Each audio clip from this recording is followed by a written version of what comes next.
Bismillahirrahmanirrahim.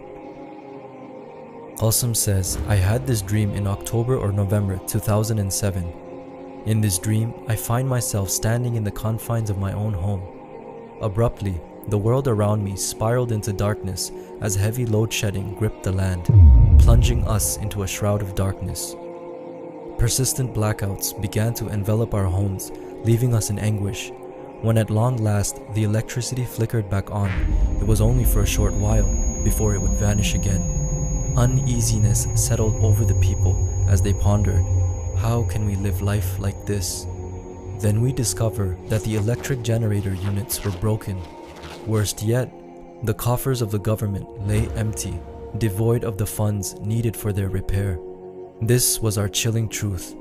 This was to be our harsh reality for the rest of our lives.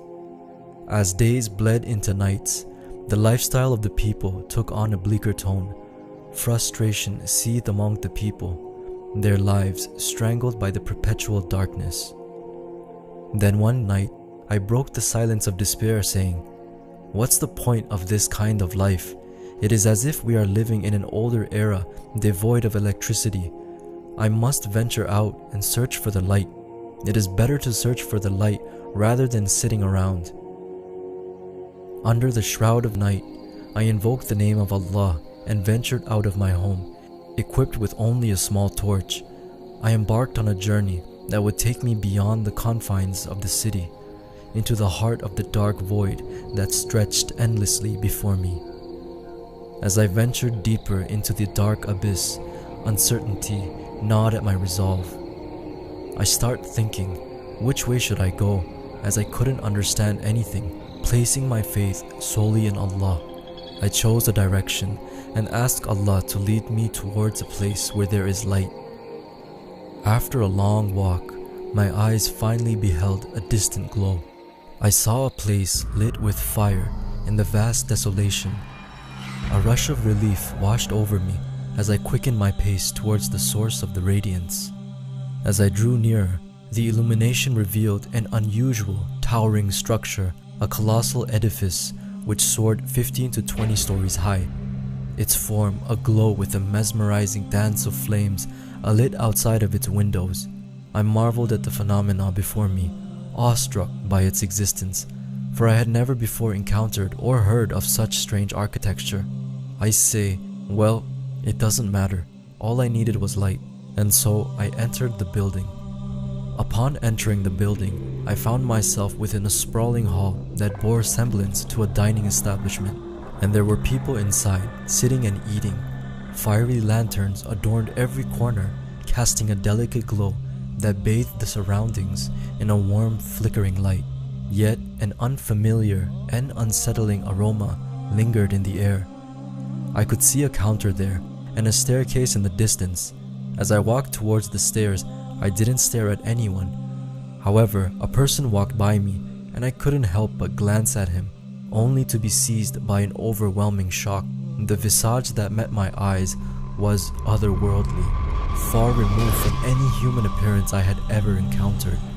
I say, who is this? This does not look like a human being to me.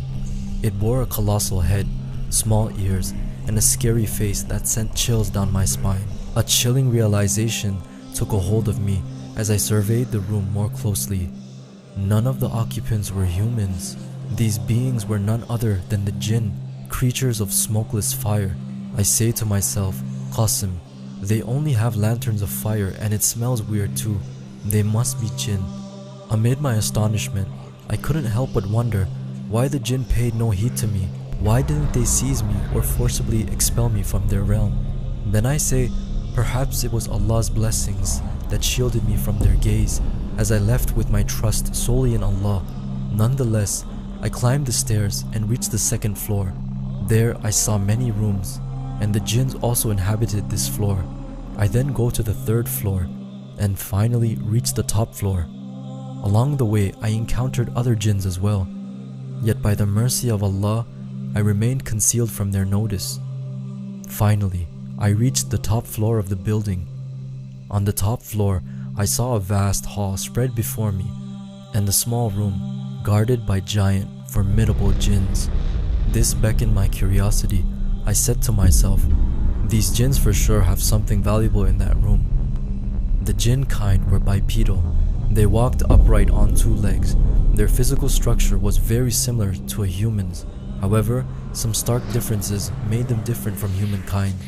Their skin tones were in the shades of grey, of different hues of blue, greens, or other colors. They had an extraordinarily large face and jaw with smaller ears. Some had a regular body structure. However, the others, especially the guards, were more terrifying and had a stronger build, and they wielded unique weapons unlike anything I had ever seen before. Perhaps these were the elites or the ifrits guarding the ring, but Allah knows best. I approached the room and slowly and cautiously opened the door and snuck inside. The interior of the room bathed in a soft glow of the lanterns. Inside the room, atop a table, rested a small box, its contents a mystery yet to be uncovered. I grasped the box and carefully exited that room and started to swiftly head back. As I crossed the threshold and left the building, a wave of happiness washed over me. The mercy of Allah had shielded me from the gaze of the jinn. Otherwise, the jinn would not have spared me. I tell myself that, at the very least, I have found something. Once again, I invoke the name of Allah to lead me to an even better place than before. I ask, O Allah, this time take me to an even better place than this. After a lengthy journey, I see in the distance an area illuminated by a brilliant, pristine light. Its radiance looked very bright to me. I hastened towards this breathtaking spectacle. Drawing near, my eyes beheld a grand building filled with light. I marveled at the majesty before me, my heart swelling with gratitude for Allah's benevolence. It was a place beyond imagination, a sanctuary of light and beauty. I say, Allah has truly heard my prayers and led me to a place beyond my imagination. Filled with anticipation, I confidently think to myself, no one will be able to see me within this building, and surely there must be a treasure on the top floor that I can take with me and leave this place. With these comforting thoughts, I enter the building. As I entered the building, an overwhelming sense of awe overcame me. The grandeur of the place was nothing short of immaculate, a testament to the impeccable craftsmanship and artistic detail that adorned every corner. It was a marvelous, beautiful place that touched my heart, adorned with decorations everywhere. In the distance, I spotted an elevator, and on my left-hand side, I saw a counter. I say, no one will be able to see me here, and I hastened towards the elevator, but someone from behind called me. They announced, Qasim, wait a moment. My steps stopped. I became shocked and froze on the spot. I say, I thought no one would be able to see me, and I would take the treasure and run from here, but someone has seen me, and he even knows my name. I had believed I would remain invisible, yet here was someone who not only saw me, but he knew my name. Doubt and fear clawed at my resolve, as I stood there frozen in the face of this unexpected revelation, uncertain of the nature of the entity that called me. In that moment of uncertainty and fear, I turned around to face a presence that left me astonished. Before me stood Prophet Sulaiman alayhi salam, standing by the counter. I look at Sulaiman alayhi salam and become shocked, thinking, what is Sulaiman alayhi salam doing here? Sulaiman alayhi salam asked me to come closer. He was wearing beautiful garments of unparalleled purity and flawlessness. When I gazed upon his face, his appearance left me mesmerized. I couldn't fathom that a being could possess such breathtaking beauty. My gaze was drawn to his face, and there it remained, frozen in admiration of Allah's creation. Every aspect of him was perfect, from his features to his chromacity, and his dark graceful hair, which appeared as if water would flow from it. His eyes held a depth that seemed to contain the entire world's pure waters. Sulaiman alayhi salam inquired about the box I held, saying, Qasim, where did you get that box from? As he spoke, I witnessed roses, pearls, and other flower petals coming out of his mouth. I shared the tale of my journey. I tell him this box was in a building that was lit by fire, and I felt as if the jinns lived there. Sulaiman alayhi salam asked me in a shocking tone, "Did the jinns not see you?" I say, "No, they did not see me," and I was surprised too, but Allah protected me by His mercy. Sulaiman alayhi salam affirmed, "No doubt Allah is the best of protector." I kept gazing upon Sulaiman alayhi salam and reflecting about Allah's creation. I thought that Allah subhanahu wa ta'ala created the heavens and the earth in 6 days and 6 nights. Sulaiman alayhi salam must have been created in a century. Allah subhanahu wa ta'ala made everything in Sulaiman alayhi salam perfect, with no flaws left in him.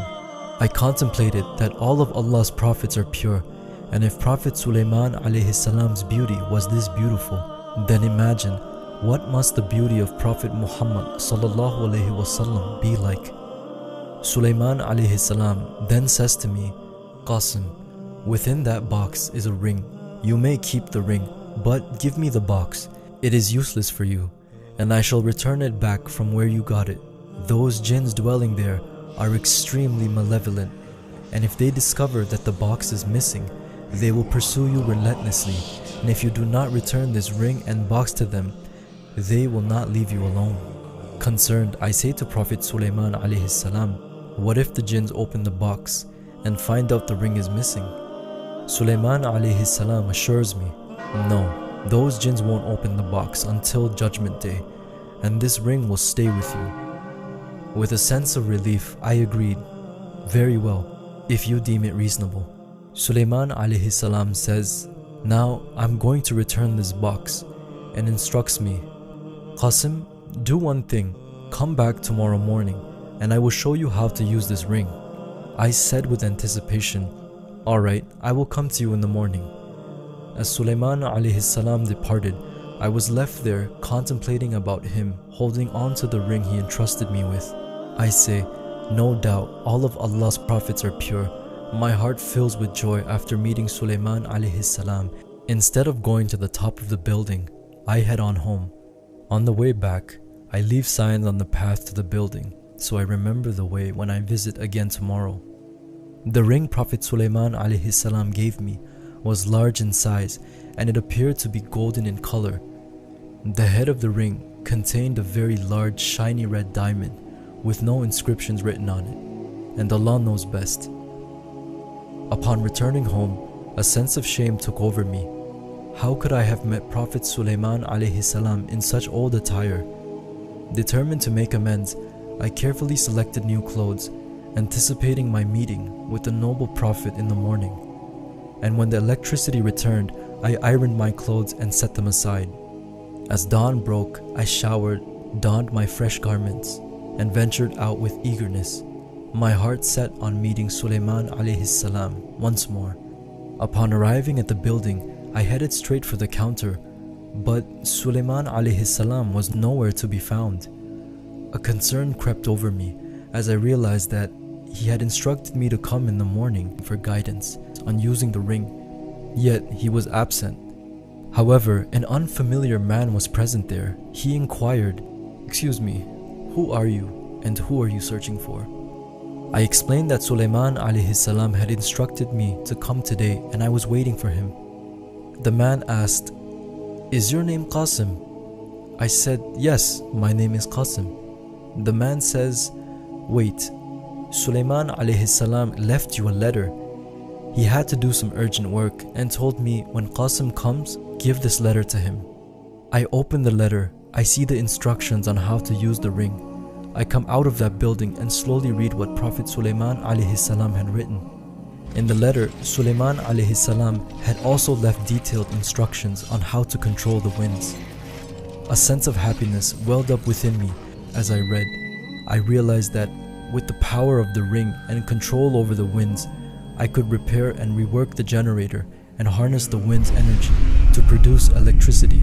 A boundless amount of electricity could be generated, dispelling the darkness that had long gripped the country by the mercy of Allah. With newfound purpose, I used the ring's power to command the winds to carry me home. Witnessing this supernatural feat, I became very happy, rejoicing in the fact that Allah had indeed answered my prayers, offering a glimmer of hope to a world shrouded in darkness. With great care, I read the instructions within the letter and practiced the art of wielding the ring, ensuring its powers were at my command. Once satisfied with my understanding, I took a decisive step to protect this extraordinary knowledge.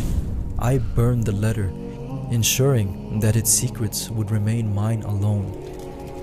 And even if someone was to take this ring from me, it would be useless for them. The ring's true nature would remain concealed within my chest, a profound and sacred trust that I would not divulge to anyone, for this ring was indeed a special ring. And the dream ends there. And Allah knows best. Assalamu alaikum.